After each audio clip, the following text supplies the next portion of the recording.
What's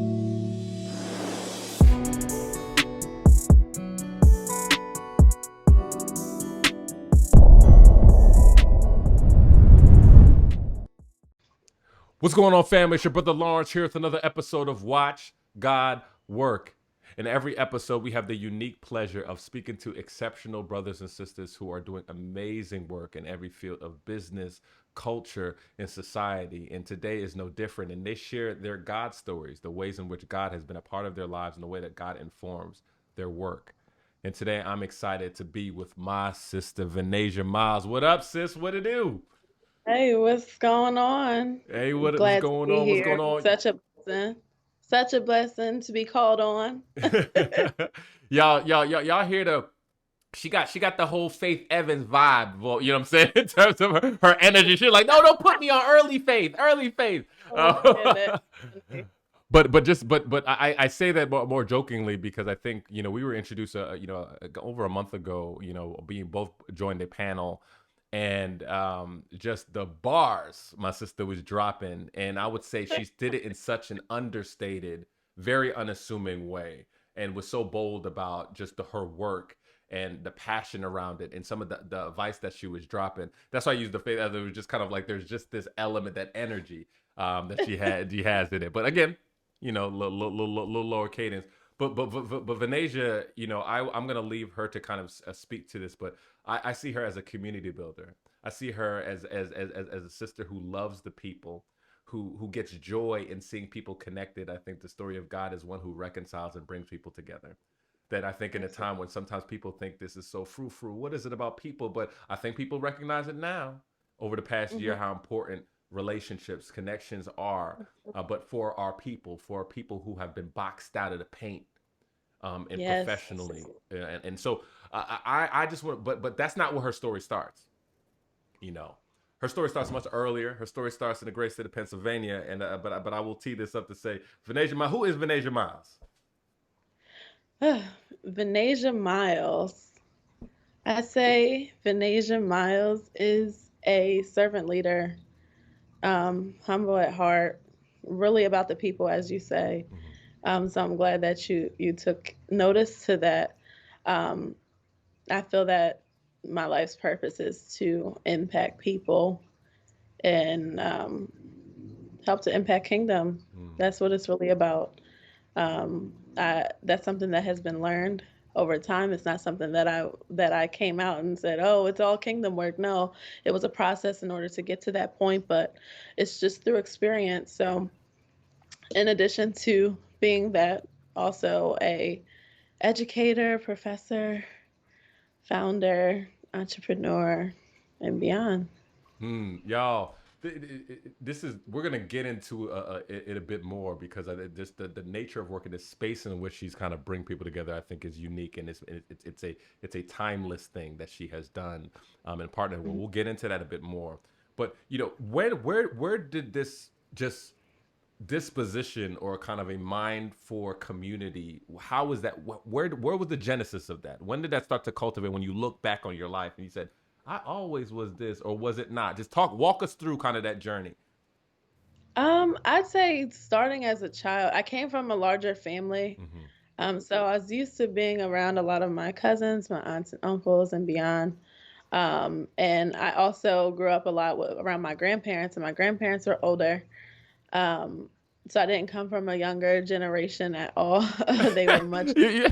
And just for context, my grandfather was born in 1919, so a little bit Mm. older. So just coming from then, they were from the South.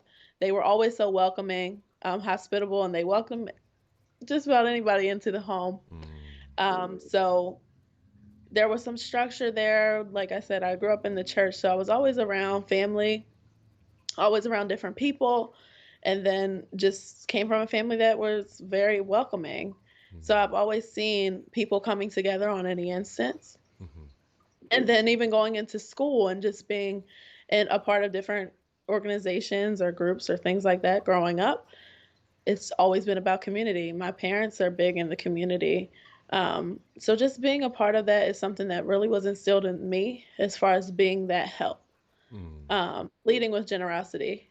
Mm. That's something that has helped me to see and to have a heart for people, because you never know what someone is going through, in order to lend that helping hand, and how much that help meant to them in that moment. So Mm, I think that's something that pretty much framed the whole community building aspect within me. mm. Uh, and that's what I would say as far as looking back over that. I'm always interested, and I think when I speak to your energy, I think when you talk about, you're like, nah, I grew up around my grandparents. People usually say you have an old soul, Mm, things. But what was the distinction? Because it wasn't like your parents were not community oriented, right? It's like everything, everyone's community oriented. But what do you feel that just your connection to your grandparents? How was that influence slightly different than your influence that your parents gave you, and how that cultivated? What view of community did your grandparents give you versus that your parents gave you? ugh. Well, I say with my grandparents, as I said, they welcomed so many people into their homes.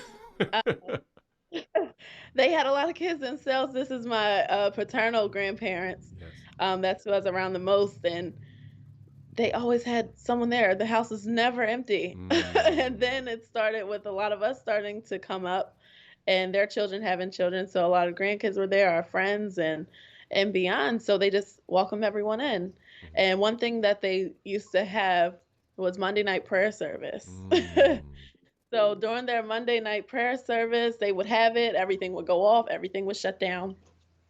And that's something where people will come to have Monday night prayer. They will come and get prayer. It will be scripture reading and all. So it's something that is not necessarily traditional in the sense now. mhm, You may hear it before, like it's something that seems odd. A prayer service. You had church in your home. Yes, they did. I grew up in that. mhm, Um, and also at my grandparents' house, my aunts did hair. They so I grew up around hairstylists. So mm, they would have people coming to get their hair done, and they would bring their kids with them, and there would just be everyone kind of communing together. mhm, And so all of those things kind of just became a melting pot, as far as just having a heart for people mm, and not turning anyone away mm, despite their circumstances. mm, And then as it relates to my parents, that kind of that mantle kind of dropped onto them. mhm, And with that, as far as just being active within the community, mm, um, coming from little, both of my parents coming from not much, having larger families or being around many, mhm, um, they've always wanted to help. And then to be exposed to certain things through their educational journey, and just coming together with having little and coming together with other college students that may have had little, and just building community from there, whether it have been with founding an organization or being a part of a fraternity or sorority or anything like that.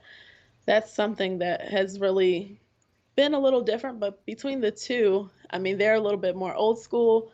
My parents were just bringing something new because they were both first generation college students. mm, So we were able to maneuver the scene a little bit different, mhm, and then just follow this path to me. mm. What I'm hearing, and what's interesting, especially how you speak about community, is that you were able to witness a view of community that was hyper local, that was neighborhood almost, that actually was tied to a space that was almost a hub. When you talk about Mhm. hair, you talk about prayer. I'm imagining there's so many other elements of Mhm. how people cross through that stop. Mhm. That was the home.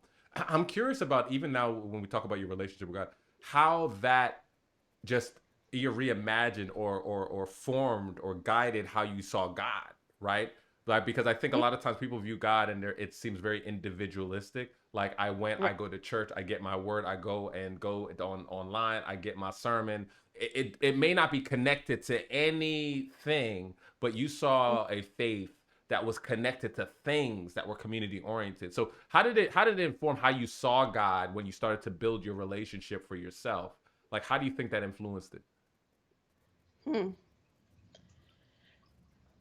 Well, I thank God for what what I come from. I thank God for the foundation that was built, Mm, uh, because not all are granted that. And I think for me, since that's something that I was pretty much born into, Mm. it was something where, oh, you're going to church on Sunday, Mm-hmm. like that's what you're doing. Um, Sunday school and all those things is something that just was something that was a part of my life. But for me to seek God, that's something that was more routine as a child. Mm-hmm. And did I pay attention to the word and did I know certain things? Were there things that dropped and that I adopted and adapted to? Mm-hmm. Absolutely. But for me to really see God and experience God for myself, that's something that came later. I Mm-hmm. say teenage years and beyond because there's certain things that started to happen in my life where, okay, I got to go to God for myself. I can't always depend on my mom or my aunt or my grandmother's prayers or beyond. I have to start to seek God for myself and get to know Him and experience Him in that way. Mm. So, I think my view of God was something where it was just like, as a child, it was like, okay, this is God. You think about all the symbolism and the imagery that comes along with that. Sometimes you're not always paying attention as a child in Mm-hmm. church, but there was times if it was something that was creating imagery from the nativity scene during Christmas or during Easter or something like that, and you see it as that's something that's a visual depiction. But until I grew a little bit older and I started to mature within my relationship with God and experience Him truly for myself, that's when I got to really feel out who He is Mm. and what he is to me, if that makes sense. No, it does. And I even to go even a bit deeper with this is, what was it about God? Because I think when people hear that people have grown up, around faith, and then as Mhm. we transition to more about the work that you're doing, I think sometimes people dismiss it because it's just like, okay, they grew up in the church and that's You wasn't grew my up experience, and that's in- that. But like when you said we got those teenage years where you said experience for yourself, like what did that mean? Meaning, like, what was it about God where you're like, okay, I need this. This is something that is really needed for my life. Like, what was it for you? Why was it good news for you? Mhm. Good news for me. I would say, as it relates to seeking God for myself or trying to get to experience Him, most likely it was being in a scenario where it's like, okay, no one else can get me out of this but God. Who else do I got to call on? Hmm. Well, I heard Jesus, and that's who we need to call on. So it was more like that, and it was more of a, okay, God, help me to get out this situation. It was more like a not necessarily transactional, but it was more like me asking God for things Hmm. and maturing. And I'm sure this is something that you may relate to. Hmm. Oftentimes, we go to God when it's something that we may be in need for, when we need Him to meet a need, when we need Him to get us out of something, when we need uh someone to make it through that sickness or something like that. Hmm. But as I began to mature within that, it's like, okay, like I'm coming to God with in gratitude first. Like I switch that up. Before I'm asking God for anything, I'm giving Him thanks for just being who He is. So I think that's something where that's where faith starts to build. And I thank God for that because yes, we're asking Him for something, and we're asking Him through faith, even though it may not be recognized that it's in faith, but we're asking Him in faith, and we're in expectation that He's going to be able to do that. So if even if it's as young as being in grade school and we're asking God, can you just help me to get out this test? Hmm. Or something as simple as that, and then we pass it and we make it through that class and we're getting more comprehension and things like that, then it's like, oh, okay, he got me through this, let's turn it up a notch. Hmm. So I could think, if I could pinpoint something, that I know that was something of where it kind of allowed me to see, okay, God works in this way. It's not just something that I heard or see my grandmother talk about. but it's something that I'm witnessing for myself. Mm. Yeah. I love the context, right? Because I think this could provide some helpful context when people start to think about the work that you did. Because from there, you from the high school, you kind of go Cheney, kill it, do extremely well. Go get your MBA, and it was kind of like night and day, right? From Cheney Mhm. to kind of your PS situation. You know what I'm saying? Did well, and now you're kind of in brand strategy. You're doing all this work. Like, where did that even just where were you with God in the midst of all this stuff right now? So now you're kind of in industry, you're doing this work, you're doing brand strategy. Where was he? Was it like God was the one who kind of gave me the sense that I need to do brand stuff? Like, just where was God in all of that mix of stuff? God's hand always been in it. I love your faces and your saying I you like, can't because any plan that I have tried to make on my own has failed. tell us about it. Tell us about it. I know a few, but tell us about it. I mean, just as far as certain things that I may had envisioned or thought that this would be the path, Mm-hmm. completely changed. I mean, something that I never would have thought, even to date. Mm-hmm. It just shows how God just was there. Mm-hmm. And he's like, "Oh, you thought you wanted this, but okay, I'll give you something better." And it'll make sense later. It may not make sense now, but it'll make sense later. And you mentioned Cheney, you mentioned the NBA, you mentioned all those things. That's just a glimpse of how God was all in it. I didn't expect to go to Cheney. I didn't expect to pursue business at all. I thought I was going to go into fashion industry management. I thought I would be in the industry, fashion industry, as it related to that.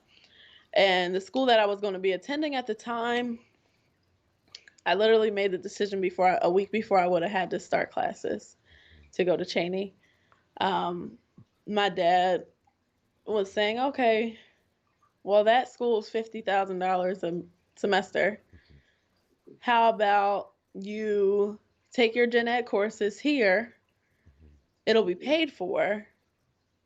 You have your scholarship money. Just go there and get the gen eds out the way, and you could transfer them over if you need to."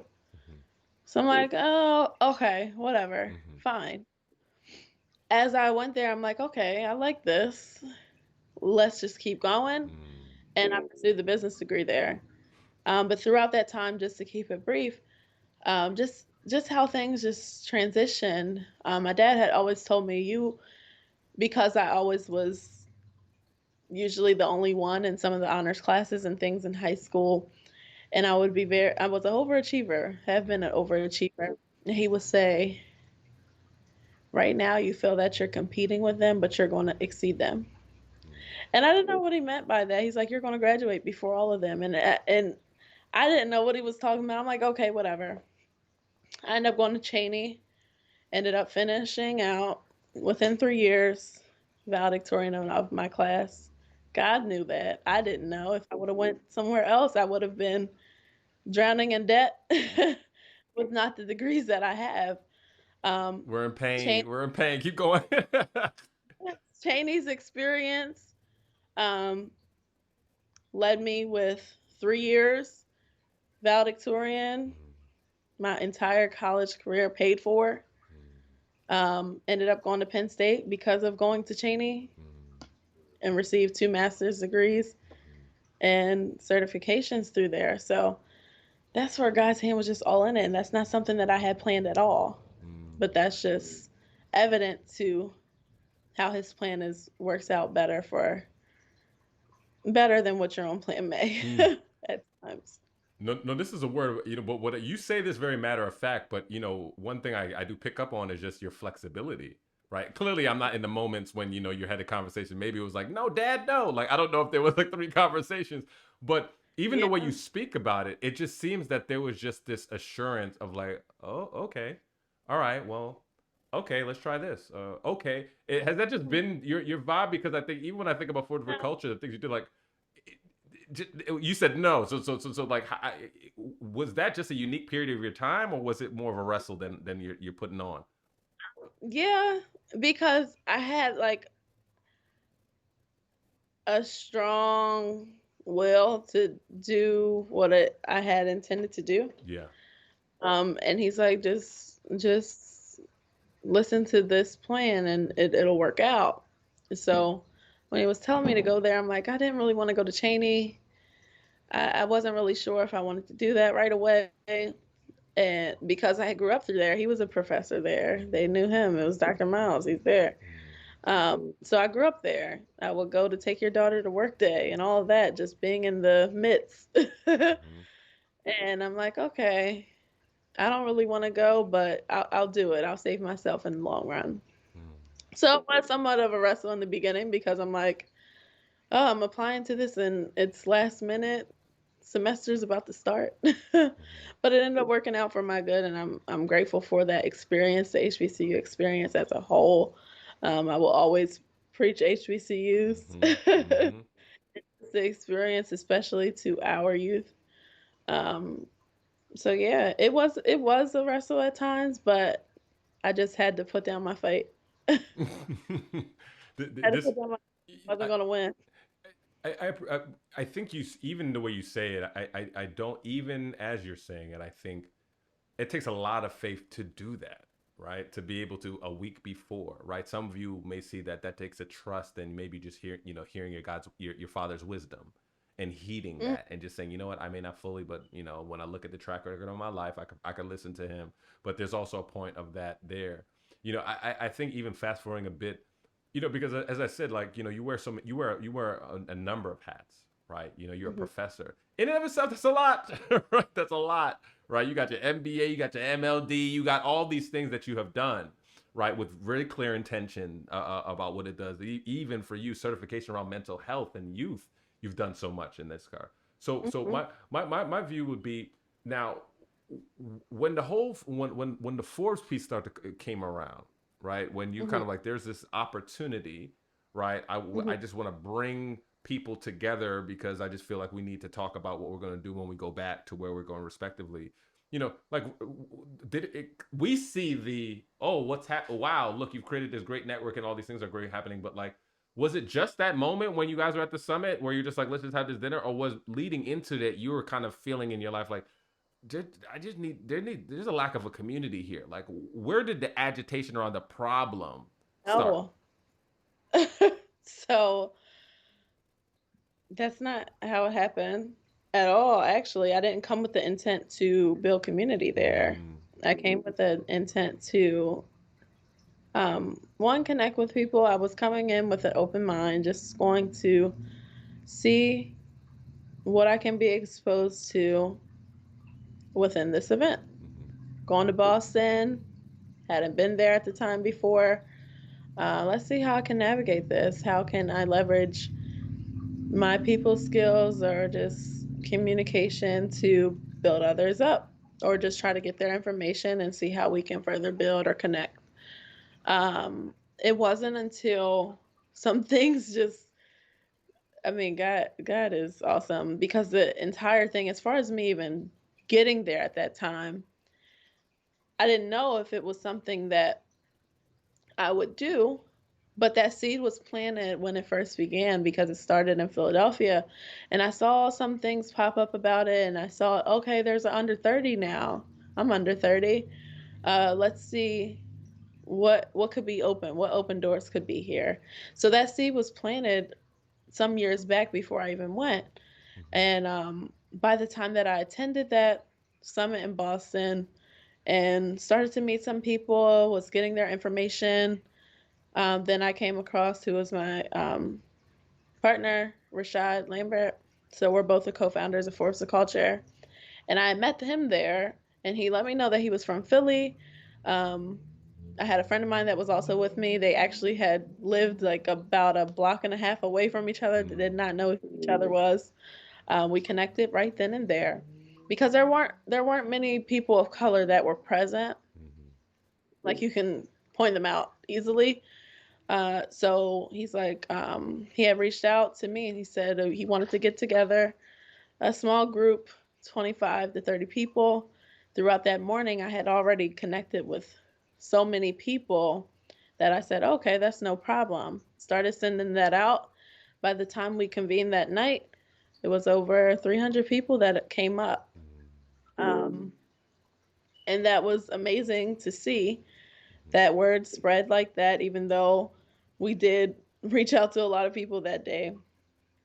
But just how they all came together and it was just so peaceful and everyone had the great energy and they were just seeing how they can be um, how they can come together and relate to those who were like-minded as themselves. So that's something that I appreciated there, Mhm.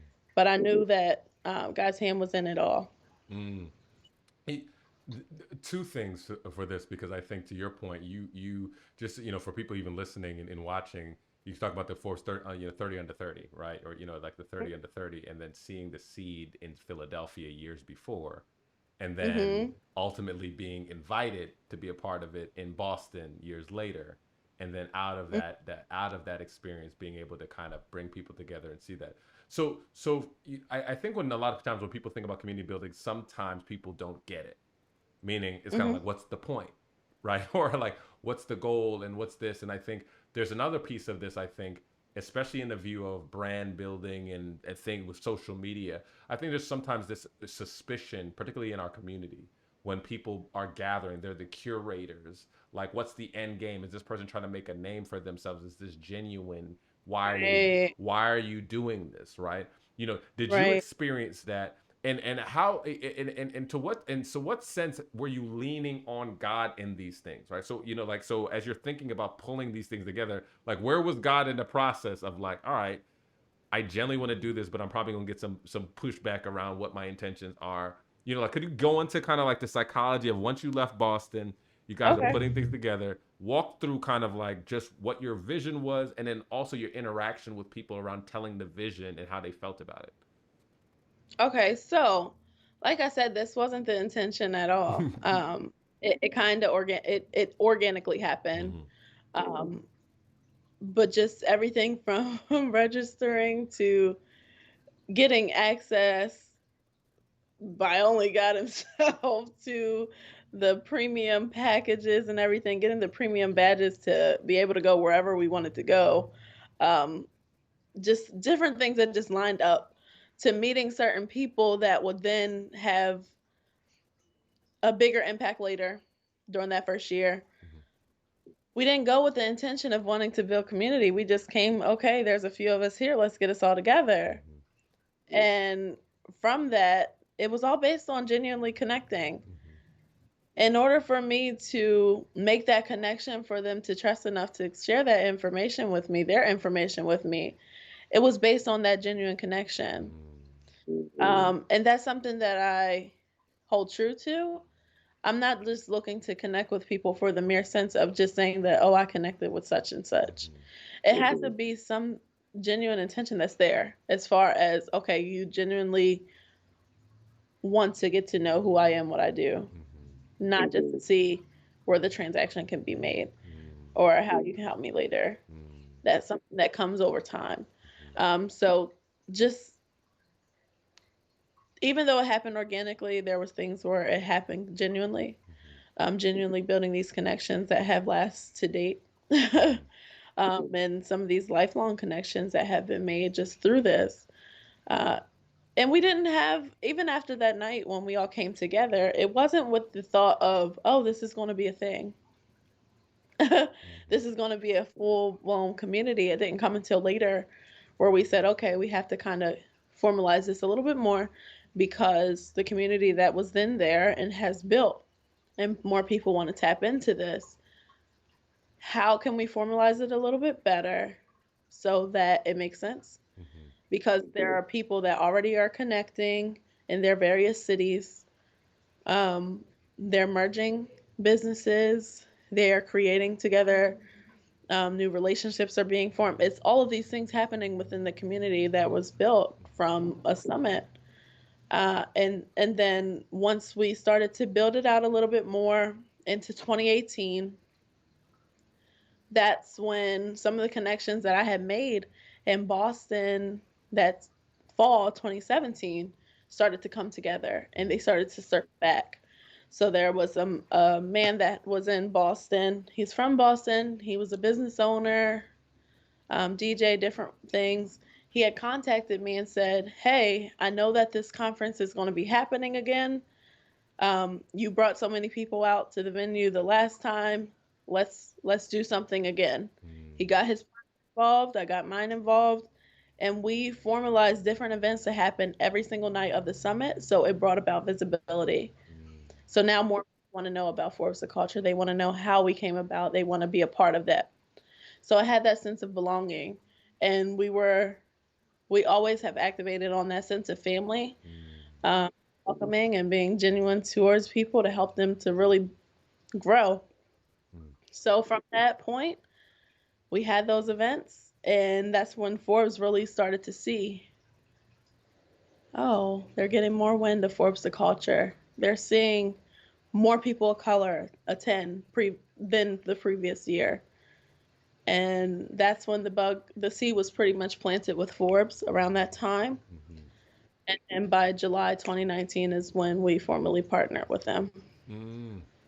I love this one because I think you kind of talked about how genuine it is, and one the genuineness to be able to be in Boston and be able to ask people to come and them actually coming. You actually a relationship that you form, being able to for it to cultivate something that you're doing something with no formal affiliation with Forbes in any No, sense, but you were doing it no. genuinely because you're like, I think there's opportunity here, let's do that, and then them coming to you and saying, all right, there's an opportunity here for us to do this. What do you know? Because I think when it comes to community, I think there's, as I said before, there's this again a sense that genuine connection that's great, but beyond the connections themselves, right, is your view of, what do you feel your responsibility is in all of it, to say I need to create the conditions to make it easier for people in this community to thrive and connect. What they do from here is up to them, but all I need to do is create the conditions. Where do you see your role in this work, per se? Okay, so I would say overall, aside from the connection, because connecting with someone, that's all good. That's great. But as one of my colleagues said before, um, there is treasure in the follow up. Mm-hmm. So being able to follow up with people past the connection. So yes, you made the connection, but what else is supposed to come from there? Mm-hmm. How are you really impacting and doing the work? What are you really providing to this community? Mm-hmm. And I think that's what's most essential within all of this, because that's what keeps people around. That's what keeps people wanting to be connected. That's how people pour in other resources to you, Mm-hmm. based on what it is that you built. Okay, you built this, but then what? Now, how does this really help the community, and how do you plan on building from here? So I'd say, as far as my role, it was past the community building and really bringing people together, but really sustaining the relationships that were built and really cultivating those relationships. Yes, we made the intro. Yes, there are things that you may see now that it has formalized with Forbes, and you see the name and people understand that Forbes rings bells, but it came from For the Culture, but we happened to be at the Forbes Under 30 Summit, so it kind of came all together. Mm. Um, but we were representing culture. We were bringing our uniqueness.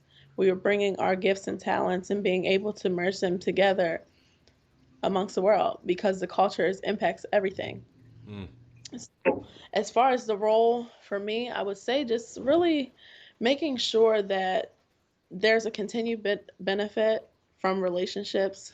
Um, I personally try to help people as much as I can, um, with that genuine connection and just using discernment within it. Mm-hmm. That's something that I strongly utilize when when tapping into these spaces when to you're keep that. when you're especially when you're in the nature of your work involves people, it is invaluable to be able to Yes, exercise exercise yes, that it discernment. is. I am curious because I think, my curiosity is around just like where your how your faith has lived alongside all these things that you're doing, because sometimes there's a perspective of, I just the doors that have been able to open, God has been able to just allow these things to work, and I'm seeing God at work in that. There's another part of it which is just you, in the you that you bring to the work and the perspective you bring on the work. what has where has God's fingerprints been on it beyond it, meaning that opening doors to make these things happen, seeing events get executed, and you're like, it wasn't going to get executed. Was there an element of there's a way that I want to do this in these times that I think Hmm. would do honor to, I think, my faith and my understanding? Because for anybody who's followed you and you were, I've loved reading so much about your journey, and you're very unabashed about God. You speak very clearly and lucidly and openly about God. So just what is the connection in terms of how you've steward this in God, and how God informs how you do it? Hmm. That's interesting. And I'm glad that you're able to see that because that's something that's a constant prayer of mine. Um, just some of the points that you have said uh, really sheds light onto things that I talk to God about as far as how I'm stewarding the things that He blesses me with, Mm-hmm. whether it may be um, from a relationship sense and beyond. Another thing that you mentioned was dealing within the doors and the doors that have been open. A constant prayer of mine is for God to send God doors. Not every good door is a God door. Mm-hmm. So Mm. that's something that has been made clear to me and that I understand the more because just because it's good doesn't mean that it's God. Woo! And and that's something that comes with experiencing and experiences because you'll start to realize that, and that's why my prayer is, okay, God, let it be sent from you. If Mm, it's not, check me. Like check me. mm, Um, and just how to steward things. Like I want to be a good steward over the things that God gives me. mm, Whether it may be as simple as a conversation, mm, make sure that it's sent, okay, this is something that's honoring him. And I am very unapologetic as far as how I speak to God's presence within my job. I would not be where I am without him mm, at all. At all. I mean, every step of the way to being at the right place at the right time. Certain things are God ordained. And I think even this conversation, just being in the right place at the right time in order for that connection to be built, in order for this conversation to happen right now. So I just try to be present and ask God to really bless my journey and help me to not be snuffed out, for my light not to be snuffed. So I try to shed light on that because that's a part of kingdom building, aside from community building. Um, but kingdom building, because through that community that you are building, they get to see the light that shines in you and mm, shines through you. And I say for me, I always give credit to God. No matter if it's a formal interview, yes, this happens to be faith based conversation. However, for those that are not, if that question is asked to me, God got me here. mm, No disrespect to whatever your beliefs may be, but God got me here. He is the one that leads me day by day. I need him every second of every day in order for me to really make it through. mm, So I don't apologize for that because he has got me here, and where would I be without him? Uh, mm, mm. This where you ended around kind of like I need God every day. What I think people could relate to so much in your story, and I think particularly in these times, like I said before, like you do a lot beyond mhm, you do a lot, right? And it's a lot, and I think naturally we're living in times where there are people who are burning out, who are mhm, overwhelmed. I think just the nature of what the past year has been, people are overwhelmed because they're not living like humans were made to be living, like in community and connected, because we're all isolated.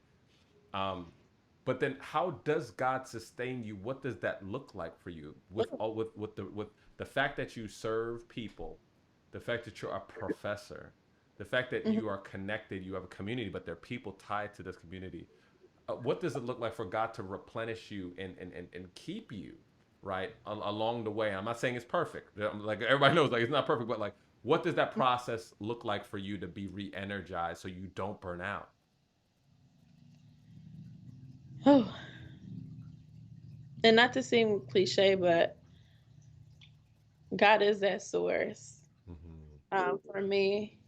And whenever I feel like the depletion is coming in or that burnout is coming to a point, it's like, okay, God, what are you saying in this moment? What are you trying to get my attention for? Where does my focus need to be shifted? And oftentimes it may be through me reading scripture or just really trying to get my mind set on Him Mm-hmm. and really prioritizing prioritizing God and everything, making Him the center of it all. Mm-hmm. Because as soon as that is shifted, that's when other things start to be disheveled. I feel so. Just keeping Him as the center, keeping Him on the throne rather than placing our other things there, because there's often times where it could be easy to shift, and you may put family on the throne, or you may put work on the throne, or your business, or different things, and it's moving God out of His rightful place, and then things start to get mismanaged and things start to get thrown off and you're wondering why you're here. So I try to keep Him at the source. So it may be through worship, just giving that back to Him, just having a song on or something like that that just helps me to get out of that space, to try to refocus and get back on point.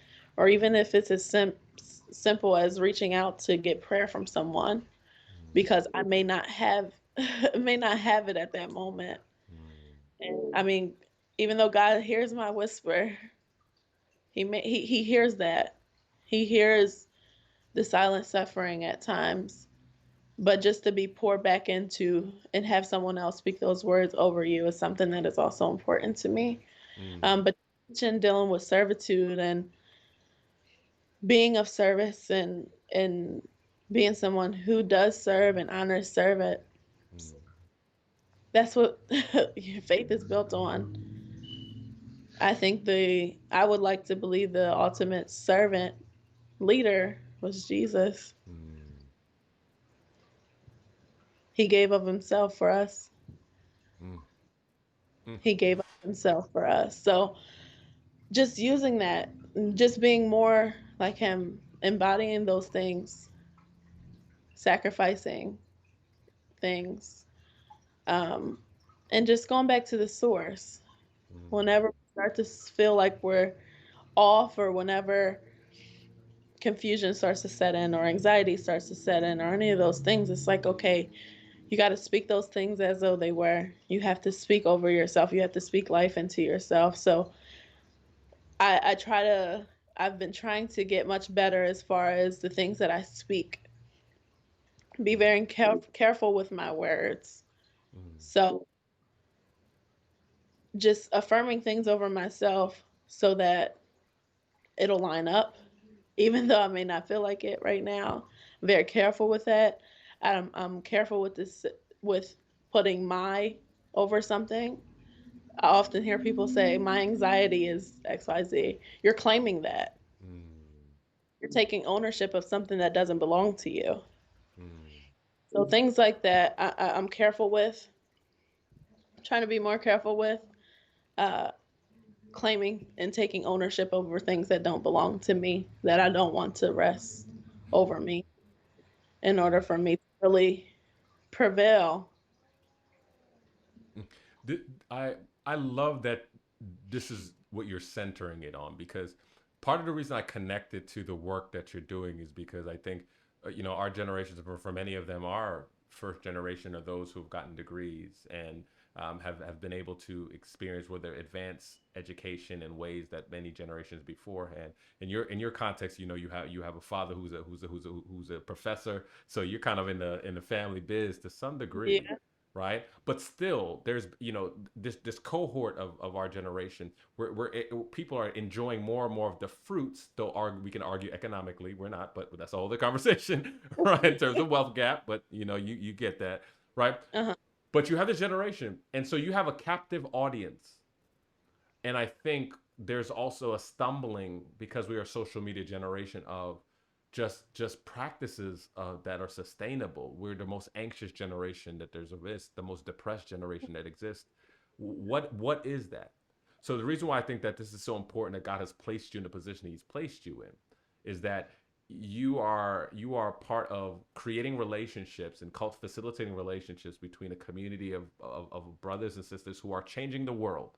They are Mhm. changing the world. So in the same way that you say sometimes I don't got it, right? Relative, they in those spaces they're gonna need somebody else that they are familiar and trust who will be that when they Mhm. don't got it. And the truth is, if you have God and you could experience I don't got it, imagine when you don't have Him where you go to.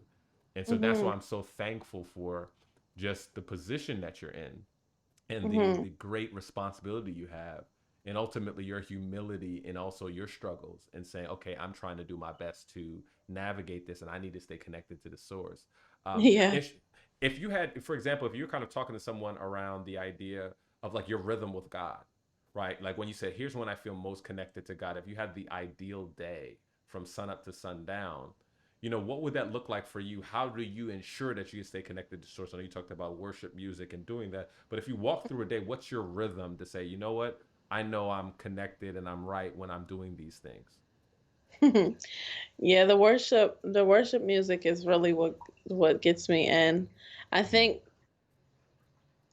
I would like to think for myself, I try to stay as connected as possible because it's so easy to drift.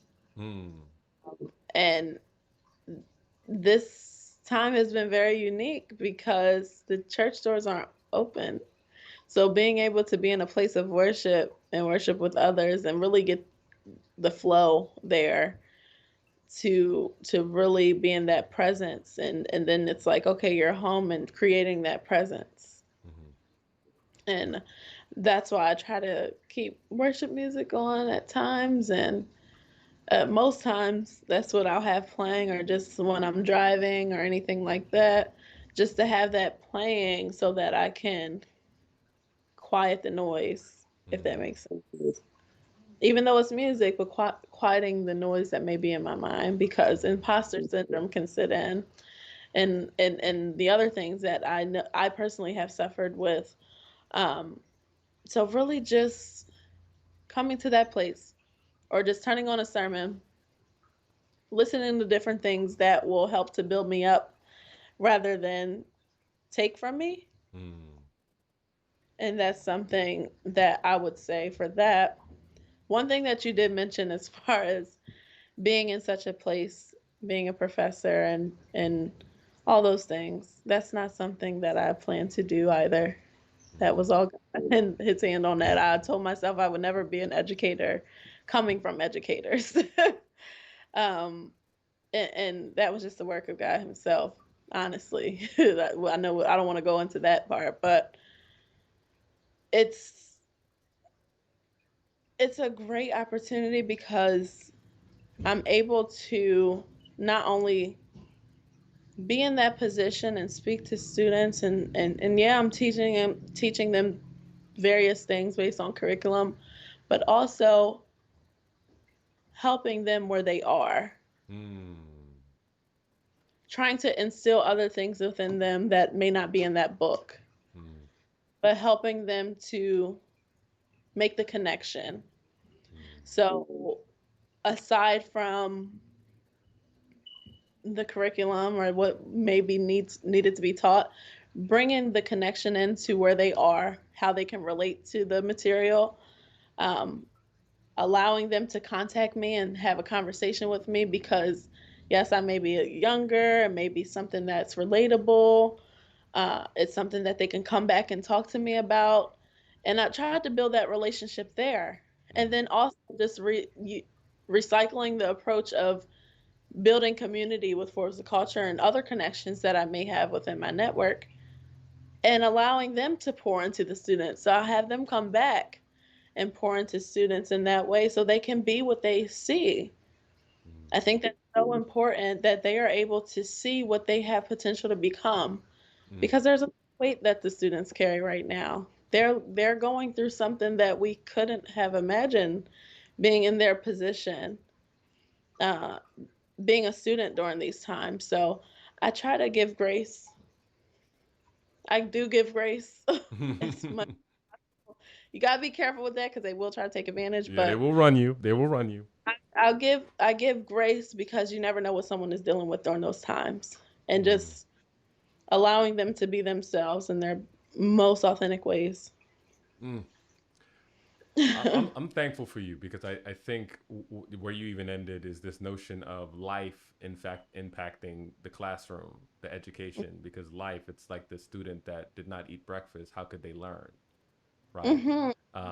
Similarly, there is the view of life, right? There is, well, you need relationships. So it's important that beyond you just doing an exceptionally well in this corner of industry, you need people. But then even beyond the people, you need a person. Hmm. You need something beyond this world, because there's going to be a time when this world and everything around you is going to fail you or will not Hmm. be able to give you what you need.